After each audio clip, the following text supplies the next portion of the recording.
میرے بھائی اور بزرگوں، خطبہ مسنون کے بعد قرآن حکیم کی جو آیتیں میں نے تلاوت کی ہیں، ان آیتوں کا تعلق حالات حاضرہ سے ہے۔ اس وقت کی صورتحال جو ہے، اور یہ رسول اللہ صلی اللہ علیہ وسلم کا طریقہ ہے کہ جمعے کا خطبہ آئے ہوئے حالات کے تحت خطاب کرنا، یہ نبی صلی اللہ علیہ وسلم کا طریقہ ہے کہ دنیا کے اندر جیسے حالات ہوں انہی حالات پر خطاب کیا جائے، اسی کو خطبہ جمعہ کہا جاتا ہے۔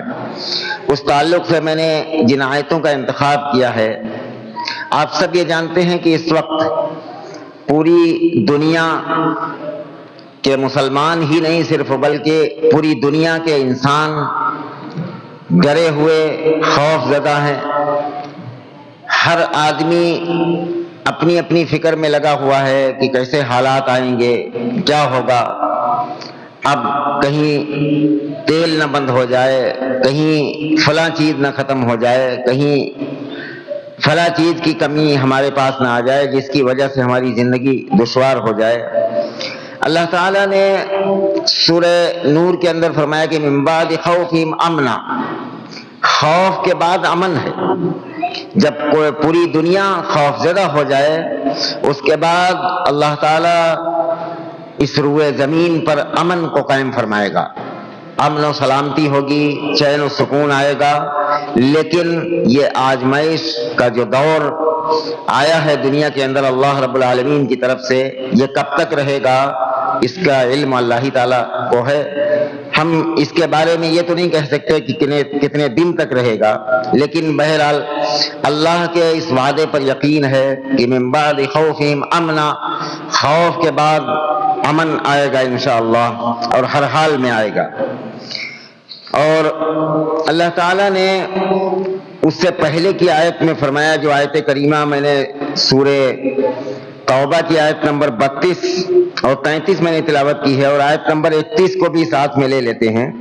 اللہ تعالیٰ فرماتا ہے اتخذوا احبارهم ورهبانهم اربابا من دون الله والمسيح ابن مريم وما امروا الا ليعبدوا الها واحدا لا الہ الا هو سبحانہ عما یشرکون، کہ ان لوگوں نے اللہ کو چھوڑ کر اپنے عالموں کو اور اپنے صوفیوں کو رب بنا لیا، اور مریم کے بیٹے کو، مسیح کو بھی رب بنا لیا، حالانکہ انہیں صرف ایک اکیلے اللہ کی عبادت کا حکم دیا گیا تھا جس کے سوا کوئی معبود برحق نہیں ہے، اور وہ پاک ہے ان کے شرک سے جو وہ کرتے ہیں دنیا کے اندر۔ اللہ رب العالمین نے اس آیت کریمہ کو یہود و نصارہ کے معاملے میں نازل فرمایا کہ انہوں نے اپنے علماء کو اور اپنے صوفیوں کو رب مان لیا ہے اللہ کو چھوڑ کر۔ اچھا، اس تعلق سے صحیح مسلم کے اندر ایک حدیث ہے کہ عدی بن حاتم رضی اللہ تعالیٰ عنہ، ان کو گنتی سے مشکل سے 2-3 دن ہوئے تھے اسلام قبول کیے ہوئے۔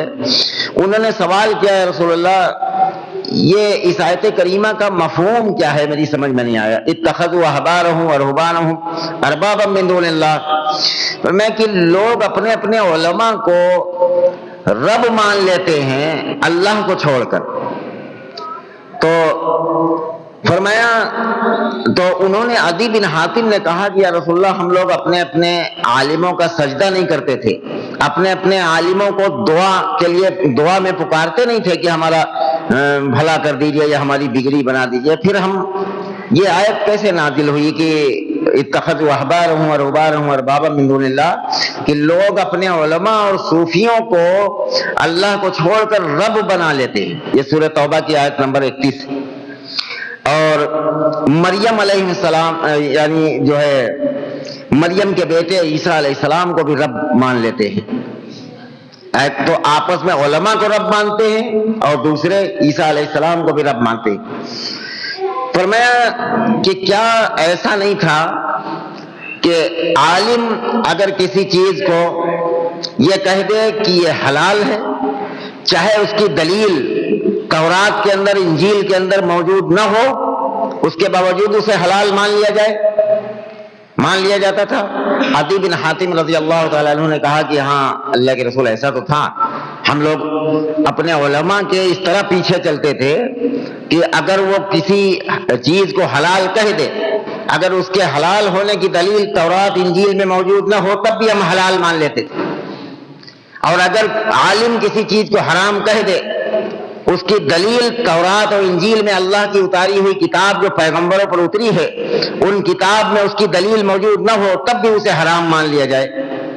تو عدی بن حاتم نے کہا کہ یا رسول اللہ ایسا تو تھا، اگر عالم حلال کہہ دے تو ہم حلال مان لیتے تھے، حرام کہہ دے تو ہم حلال مان لیتے تھے۔ تو فرمایا کہ یہی تو ہے رب ماننا، یہی تو شرک ہے۔ شرک صرف قبروں پر جھکنا نہیں، شرک یہ بھی ہے کہ علماء کو رب کی طرح ماننا۔ عالم جو کہہ دے یہ چیز ایسے ہے اسے مان لیا جائے، چاہے اس کی دلیل قرآن و سنت کے اندر موجود نہ ہو۔ آج کے دور کے اندر لوگوں کے اندر اگر ایسی خصلت پیدا ہو جائے تو یہ لوگ بھی یہود و نصارہ کی کیٹیگری میں کھڑے ہو جائیں گے۔ اللہ تعالیٰ پچھلے قوموں کے واقعات کو کیوں بیان کرتا ہے؟ وہ اس لیے بیان کرتا ہے کہ یہ خرابی امت محمدیہ کے اندر نہ آ جائے کہ علماء بے دلیل بات کوئی کہے، دلیل نہ ہو لیکن اس کو مانا جائے اور اس کو لے کر ایک فرقہ بنایا جائے، ٹولی بنائی جائے، جماعت بنائی جائے۔ حالانکہ اللہ تعالیٰ نے فرمایا کہ وما امروا الا ليعبدوا الہا واحدا، انہیں حکم یہ دیا گیا تھا کہ تم ایک اللہ کی عبادت کرنا جو لا الہ الا ہو، جس کے سوا کوئی معبود نہیں، سبحانہ عما یشرکون، اللہ تعالیٰ تمہارے شرک سے پاک ہے جو تم رب کو چھوڑ کر علماء کو بنا رکھا ہے تم نے۔ اچھا یہ بات شاید بہت کم بیان کی جاتی ہے، عام طور پر یہ بات سنتے سنتے آدمی کا دماغ پنچر ہو چکا ہے کہ ہر درس میں، ہر خطبے میں بس قبروں کی پوجا، قبروں پر جھکنا اور یہ اللہ کے سوا کسی اور کو پکارنا، اور بھی کچھ چیزیں شرک ہیں جو قرآن حکیم کے اندر موجود ہیں جن کو بیان نہیں کیا گیا۔ ان آیتوں کو بہت کم لوگ بیان کرتے ہیں۔ علماء کو بھی رب مان کر آدمی مشرک ہو جاتا ہے۔ عالم کی اس طرح پیروی کرنا کہ گویا اسے حجت مان لینا۔ دیکھیں آپ یہ بتائیں، ایک واضح دلیل سے سمجھیں، عالم اور نبی میں فرق ہوتا ہے۔ کیا فرق ہوتا ہے؟ عالم کی ڈیوٹی یہ ہوتی ہے کہ وہ دلیل بتائے۔ عالم کا کام یہ نہیں، عالم خود دلیل نہیں ہے کہ عالم جو کرے بس عالم جو کہے وہی دین ہے۔ عالم کی ڈیوٹی ہے دلیل بتانا کہ یہ بات قرآن کے اندر کہاں لکھی ہے، یہ بات حدیث کے اندر کہاں لکھی ہے۔ عالم کا کام یہ ہے۔ نبی سراپا دلیل ہوتا ہے۔ نبی جہاں بیٹھ جائے وہ بیٹھنا دین ہے، کھڑا ہو جائے تو کھڑا ہونا دین ہے، نبی جہاں سو جائے تو سونا دین ہے، نبی جہاں ہنس دے تو ہنسنا دین ہے، نبی جہاں رو دے تو رونا دین ہے۔ نبی سے دلیل مانگنے کا کسی کا حق نہیں، نبی خود دلیل ہے۔ جیسے بہت ساری ایسی مثالیں ہیں کہ نبی، ایک ابو داؤد شریف کے اندر ابو سعید خدری رضی اللہ تعالیٰ عنہ کی روایت ہے، ابو داؤد شریف کے اندر، کہ رسول اللہ صلی اللہ علیہ وسلم ایک مرتبہ نماز پڑھا رہے تھے، جوتے پہن کے نماز پڑھا رہے تھے۔ اب وہ جوتے کیسے تھے اس کی تفصیل تو حدیث کے اندر نہیں ہے، لیکن نماز ہی کی حالت میں رسول اللہ صلی اللہ علیہ وسلم نے اپنے جوتے اتار کر اور بائیں طرف رکھ دیا، نماز ہی کی حالت میں، اور نماز جاری رکھی۔ نماز جب ختم ہوئی تو صحابہ کرام نے کہا کہ یا رسول اللہ یہ کیا بات ہے کہ آپ نماز میں جوتے اتارنے لگے اور پھر بائیں سے، اور جب دیکھا رسول اللہ صلی اللہ علیہ وسلم نے سلام پھیر کر تو سارے صحابہ اپنے جوتے اتار کر بائیں طرف دھر رہے۔ اس لیے صحابہ کو یہ پتا تھا کہ ہمارا جو امام ہے وہ سراپا دلیل ہے، اسے دلیل مانگنے کی ضرورت نہیں، بس جو کرتا ہوا دیکھو، جو بولتا ہوا دیکھو، بس اسی کے پیچھے چلے جاؤ، اس کا نام دین۔ عالم اس طرح نہیں ہوتا کہ اس کے پیچھے چلے جاؤ، جو کہے جو بولے بس اس کے پیچھے چلے جاؤ، ورنہ پھر آدمی مشرک ہو جائے گا۔ نبی کی پیروی سے آدمی پر شرک عائد نہیں ہوگا، عالم کی پیروی سے آدمی کا شرک عائد ہو جائے گا۔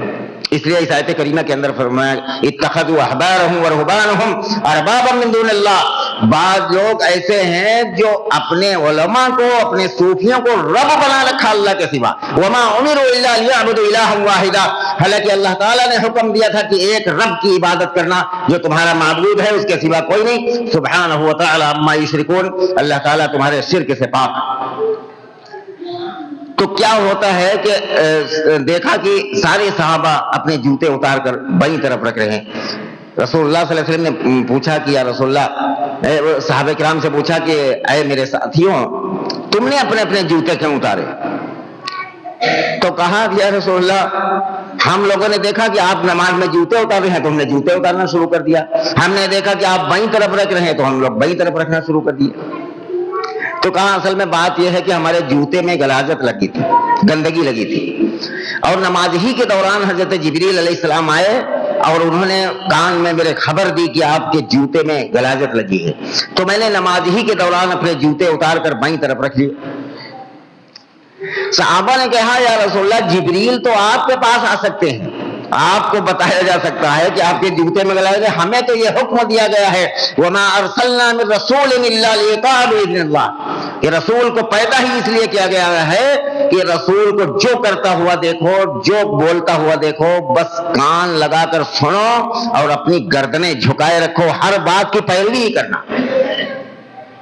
اور فرقے وہیں پر دین کے اندر بنتے ہیں جب آدمی عالم کو نبی کی طرح ماننے لگتا ہے. ہمارے حضرت نے، ہمارے فرقے کے عالم نے جو کہہ دیا بس وہ 100% صحیح ہے. اور یہی وجہ ہے ہم اسی کے لیے کہتے ہیں کہ ہر فرقے کے علماء کے بیانات کو سننا چاہیے. تب یہ پتہ چلتا ہے سچائی کیا ہے، ڈنڈی کس نے ماری ہے، کہاں پر کس نے خیانت کی ہے دین کے اندر، تب پتہ چلتا ہے. اگر دوسروں کو آپ نہیں سنیں گے تو پتہ ہی نہیں چلے گا. آپ جہاں پر ہیں، آپ اگر نبی کو رب کی طرح مان رہے ہیں تو مانتے رہیں گے، اس سے پھر ہدایت نہیں ملے گی. یہ ہوتا ہے. تو فرمایا کہ حکم یہ دیا گیا تھا. عدی بن حاتم رضی اللہ تعالیٰ عنہ نے اسے کلیئر کیا کہ کہا یا رسول اللہ، ایسا ہی تھا کہ جب ہم عیسائی تھے تو ہمارے علماء جو کہہ دیتے تھے ہم اسے ایسے مان لیتے تھے جیسے رب کا حکم ہے، پھر ہم اس میں چوں چرا نہیں کرتے تھے. چوں چرا کرنے کا آدمی کا حق ہے. اگر علماء کی بات میں چوں چرا کرنا آدمی چھوڑ دیا اور اس نے یہ کہا کہ ہمارے فرقے کے عالم جو کہتا ہے وہ 100% صحیح ہے، تو سمجھ لیجئے کہ وہ رب مان رہا ہے عالم کو، وہ بندہ مخلوق نہیں مان رہا، وہ رب مان رہا ہے. اسی لیے ہم کہتے ہیں چوں چرا کرنا چاہیے، سوالات کرنا چاہیے کہ یہ بات کہی گئی ہے، یہ بات کہاں لکھی ہوئی ہے، قرآن کے اندر ہے کہ حدیث کے اندر. بغیر اس کے ہدایت پر آدمی نہیں آ سکتا. آگے اللہ نے فرمایا یریدون ان یطفئوا نور اللہ بافواہہم ویابی اللہ ان یتم نورہ ولو کرہ الکافرون. وہ چاہتے ہیں کہ اللہ کے نور کو اپنے منہ سے بجھا دے، لیکن اللہ تعالیٰ کھڑا ہے اس موڑ پر، اللہ تعالیٰ کھڑا ہے انکاری بن کر.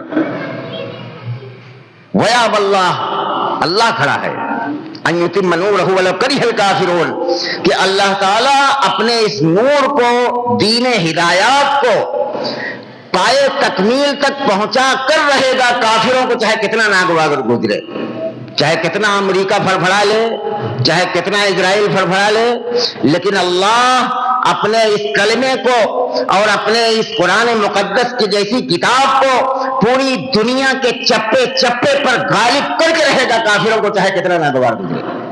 اس بات پر ایمان رکھنا فرض ہے انسان کے. اس پر ایمان نہیں رکھے گا تو آدمی کافر ہو جائے گا، چاہے کتنا ناگوار گزرے. اور یہ آیت نمبر 32 تھی سورہ توبہ کی. آیت نمبر 33 پر اللہ تعالیٰ نے فرمایا هو الذي ارسل رسوله بالهدى ودين الحق ليظهره على الدين كله ولو كره المشركون. اللہ نے اپنے رسول کو ہدایت دے کر، سچا دین دے کر اور ہدایت دے کر بھیجا ہے. ارسل رسولہ بالہدى ودین الحق، دین حق اور ہدایت دے کر بھیجا ہے. لیظہرہ علی الدین کلہ، اللہ تعالیٰ اپنے نبی پر اتارے ہوئے دین کو تمام باطل مذاہب پر، تمام باطل طریقوں پر، تمام باطل ادیان پر اللہ تعالیٰ اسے غالب کر کے رہے گا، وَلَوْ كَرِهَ الْمُشْرِكُونَ، چاہے مشرکوں کو چاہے کتنا ناگوار گزرے، لیکن اللہ تعالیٰ اسے غالب کر کے رہے گا۔ اچھا، یہ آیت کریمہ جب ہم سنتے ہیں تو کبھی اس پر غور کرتے ہیں؟ کبھی دنیا میں ایسا ہوا ہے جب سے قرآن اترا ہے پوری دنیا پر اللہ کا دین غالب ہوا؟ نہیں ہوا۔ اسی لیے صحیح مسلم کے اندر جب حدیث ہے امام مہدی علیہ السلام کا جب وہ صحابی بیان کرنے لگے تو انہوں نے سوال کیا کہ کیا اس سے مراد عمر بن عبدالعزیز رحمہ اللہ؟ کہا نہیں، عمر بن عبدالعزیز رحمہ اللہ کے ٹائم میں بھی پورے سارے باطل دینوں پر اللہ کا دین غالب نہیں ہوا، کبھی بھی اب تک نہیں ہوا، لیکن اللہ کا وعدہ ہے کہ قیامت سے پہلے پہلے اللہ تعالیٰ اپنے نبی پر اتارے ہوئے اس دین کو اور نبی کے طریقے کو اس روئے زمین کے چپے چپے پر غالب کر کے رہے گا۔ تمام باطل طریقے، تمام باطل دین مغلوب ہو جائیں گے، مٹ جائیں گے دنیا سے، اللہ کا دین غالب ہوگا۔ وہ کیسے ہوگا؟ وہ اللہ کا خلیفہ امام مہدی رحمہ اللہ کے ذریعے، جس کے بارے میں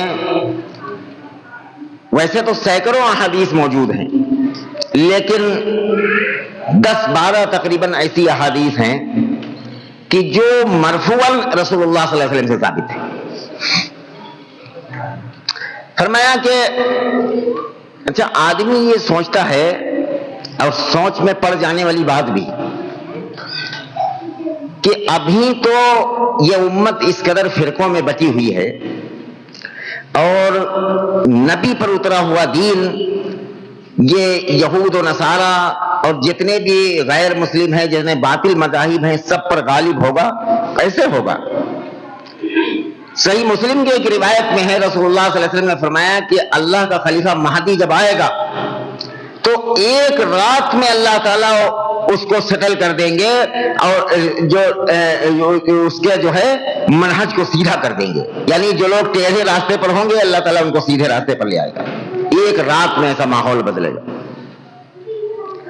اچھا، دوسری چیز یہ ہے کہ ابھی یہ ہونا باقی ہے، یہ آیت کریمہ جو قرآن کے اندر ہے ابھی اس کی پیشن گوئی پوری نہیں ہوئی، ابھی باقی ہے۔ قیامت سے پہلے پہلے ایک اللہ کا خلیفہ اس دنیا کے اندر آئے گا، جو مسلم کے ایک روایت کے اندر ہے کہ وہ مال بھی بھر بھر کے لوگوں کو دے گا، امام مہدی علیہ السلام، جن کو ضرورت ہوگی وہ دے گا، اور حتیٰ کہ پوری دنیا کو انصاف سے بھر دے گا، تمام فرقے ختم ہو جائیں گے، تمام فرقے ختم ہو جائیں گے، یہ امت واحدہ بنے گی، ایک امت بنے گی، ایک کلمے پر اکٹھا ہو جائیں گے پورے لوگ، اور اکٹھا ہونے لگے۔ آپ دیکھیے دنیا کے اندر غور و فکر کر کے دیکھیے کہ جب سے یہ جو ہے ایران اور اسرائیل کی چھڑی ہوئی ہے وہ ہے، اور سید علی خامنئی صاحب رحمہ اللہ تعالی شہید ہوئے اور ان کا پورا خاندان شہید ہوا، اس کے بعد سے لوگ کس قدر ایک دوسرے سے جڑ رہے ہیں، ایک دوسرے کی باتوں کو سن رہے ہیں اور قریب آ رہے ہیں، سوائے اکا دکا لوگ کے، وہ بھی چند گنتی کے 2-4 مولوی ہیں جو اپنی عزت نیلام کر رہے ہیں، جو شیعہ سنی تفریق کو بیان کر کے یہ سب کر رہے ہیں۔ ان کمنٹس میں پڑھ کر سوشل میڈیا پر دیکھ لو، سور اور کتے سے کم کوئی نہیں لکھتا ان کے کمنٹس میں، جو 2-4 لوگ بچے ہیں جو اس طرح کی باتیں کر رہے ہیں، ورنہ عام طور پر پوری امت کے اندر ایک فضا، ایک ہوا چل چکی ہے کہ یار اختلافات کو حل کیا جائے گا، لیکن پہلے کلمے کی بنیاد پر اکٹھا کیا جائے امت کو، اختلافات حل کیے جائیں گے بعد۔ اچھا، ایک دوسرے کو کیا ہوتا ہے، فرقہ کہتے کسے؟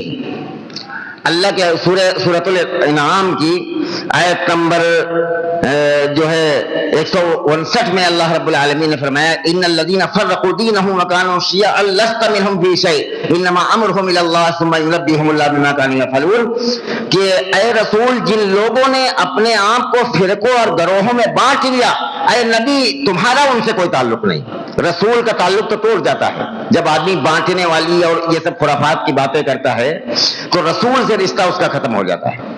فرمایا کہ ان الذین فرقوا دینهم وكانوا شیعا لست منهم في شيء، کہ اے رسول ان لوگوں سے آپ کا کوئی تعلق نہیں جن لوگوں نے اپنے آپ کو گروہوں میں بانٹ لیا، فرقوں میں بانٹ لیا.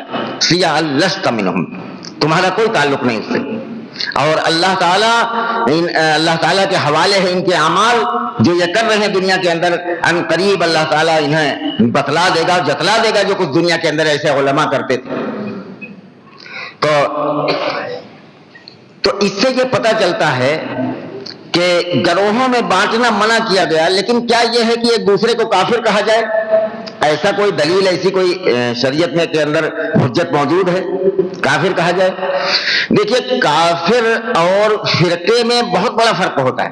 ایک یہ ہوتا ہے کہ نص قطعی، جیسے کہ قرآن کی آیت، میں نے جتنی 3-4 آیتیں اب تک کے اس کا تبصرہ کیا ہے، ان آیتوں میں سے کوئی کھڑا ہو یہ کہہ دے کہ ہم ان آیتوں کو نہیں مانتے، تو اس سے کافر کہا جائے گا کہ یہ کافر ہو گیا، دین سے نکل گیا. لیکن کوئی آدمی ہمارے اس تبصرے سے اتفاق نہ کرے اور وہ تعویل کرے الگ، جیسے مثال کے طور پر بعض فرقے کے لوگوں نے رکوع میں جاتے وقت، رکوع سے اٹھتے وقت رفع الیدین کا انکار کیا. تو جانتے ہو ان کا انکار اور صریح انکار دونوں میں فرق ہوتا ہے. ایک انکار یہ ہے کہ آدمی تعویل کرتا ہے کہ بھائی دوسری حدیثوں میں یہ ہے کہ عبداللہ بن مسعود نے ایک ہی مرتبہ سوال کے سامنے سے آ کر انکار نہیں کیا، بلکہ اس نے غلط تعویل کر لی. غلط تعویل پر فرقہ بن جاتا ہے لیکن کافر نہیں ہوتا ہے آدمی. کافر اور اس میں فرق ہے. اسی طریقے سے بعض فرقے کے لوگ اللہ کو چھوڑ کر نہ جانے کن کن لوگوں کو مشکل کشا اور حاجت روا کہہ کر مان رہے، اور انہیں جب یہ کہا جاتا ہے کہ قرآن حکیم کے اندر کتنی آیتیں ہیں جس میں یہ فرمایا کہ یا ایھا الناس اعبدوا، اے لوگوں صرف اللہ کی عبادت کرو، کسی اور کے سامنے مت جھکو، تو وہ اسے یہ نہیں کہتے کہ ہم اس آیت کو نہیں مانتے، بلکہ غلط تعویل کرتے ہیں کہ یہ آیت تو بتوں کے بارے میں اتری ہے اور یہ ہے وہ ہے، ہم اتنا نہیں جھکتے کہ سجدہ ہو جائے یا اتنا نہیں کرتے. بہرحال کوئی نہ کوئی تعویل کرتے ہیں. سیدھے آ کر انکار نہیں کرتا ہے آدمی. جب تک کہ سامنے سے آ کر انکار نہ کرے تو اسے کافر نہیں کہا جا سکتا ہے. اسے یہ کہا جائے گا کہ غلط تعویل کر کے انہوں نے اپنے آپ کو فرقے میں بانٹ لیا اور گمراہی میں پڑ گئے، لیکن کافر نہیں. کافر کہنا بہت بڑی بات ہے. کافر نہیں کہا جا سکتا کسی فرقے کو. اچھی طرح یاد رکھیں اس بات کو.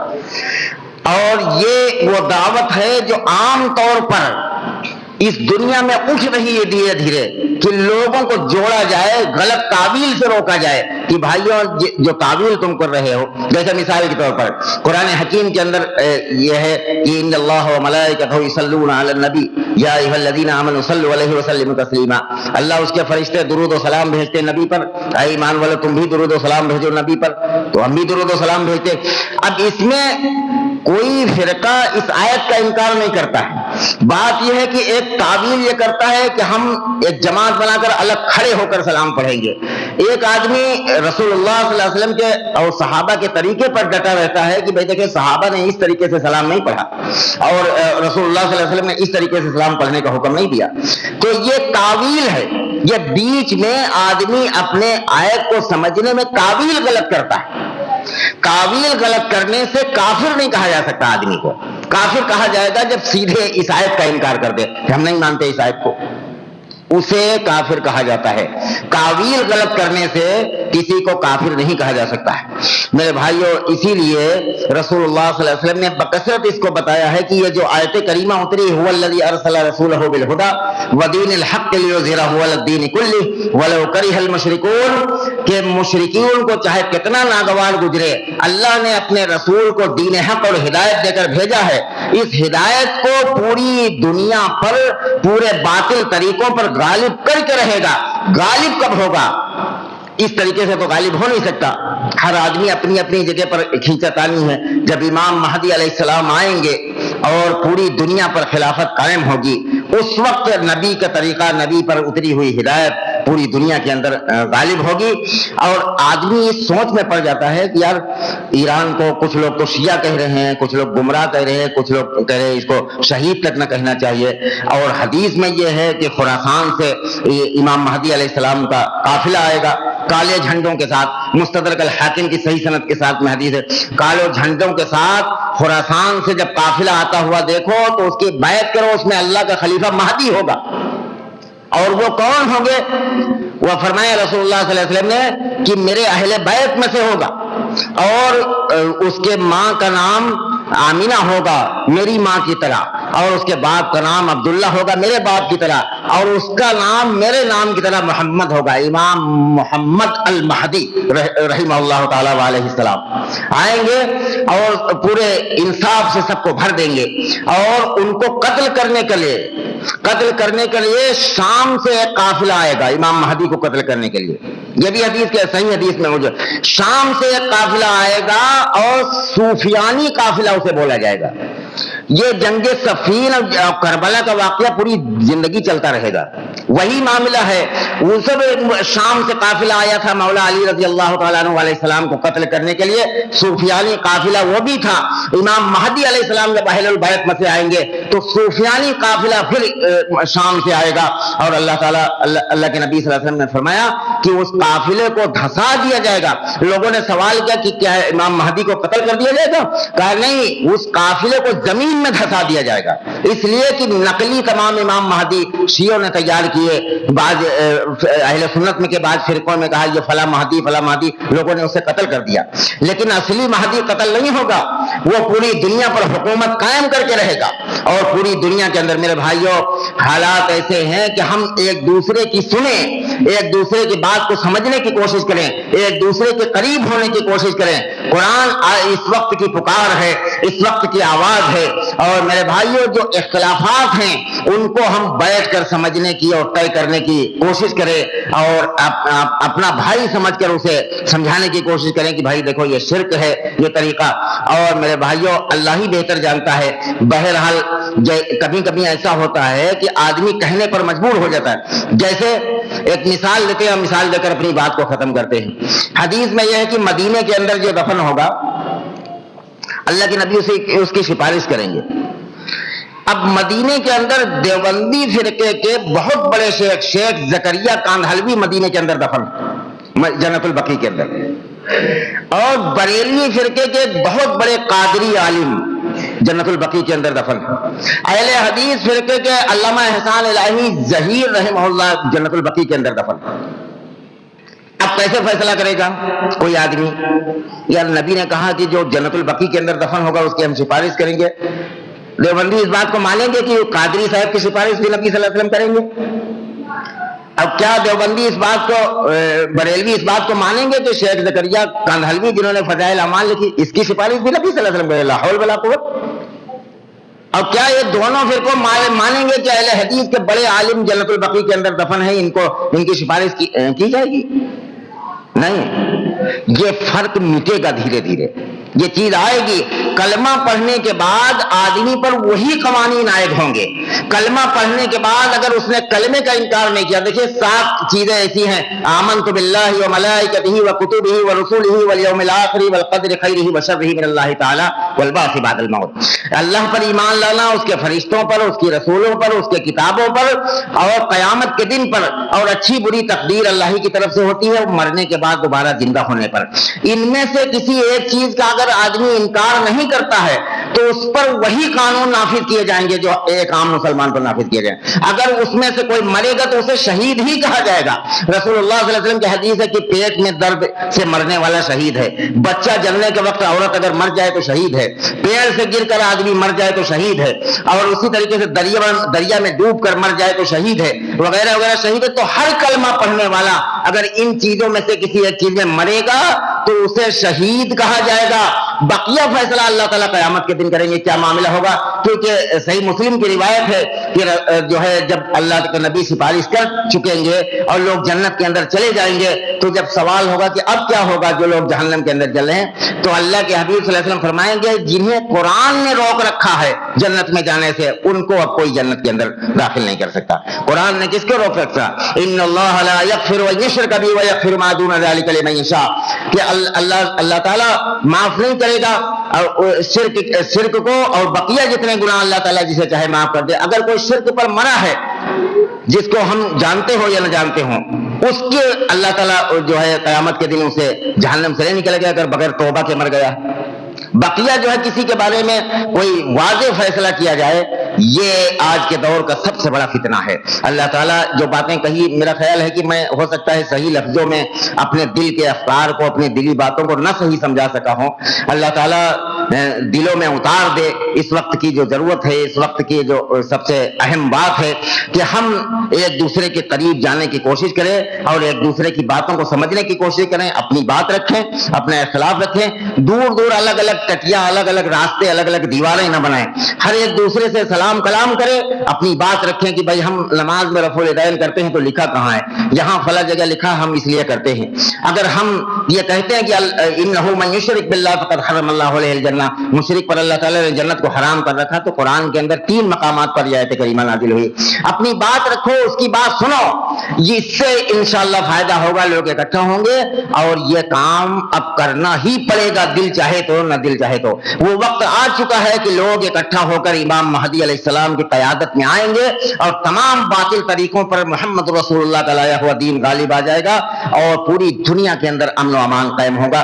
یہ وہ خاص باتیں تھی جو میں نے آج کے خطبے میں عرض کرنے کی کوشش کی ہے۔ اللہ تعالیٰ جن لفظوں کو میں نے زیادہ واضح نہیں کر سکا اور واضح طریقے سے نہیں سمجھا سکا، اللہ تعالیٰ ان کے دلوں میں اتار دیجئے اور صحیح سمجھنے کی توفیق عطا فرما دیجئے۔ وآخر دعوانا الحمدللہ رب العالمین۔ اقول قولی ھذا فاستغفروہ انہ هو الغفور الرحیم۔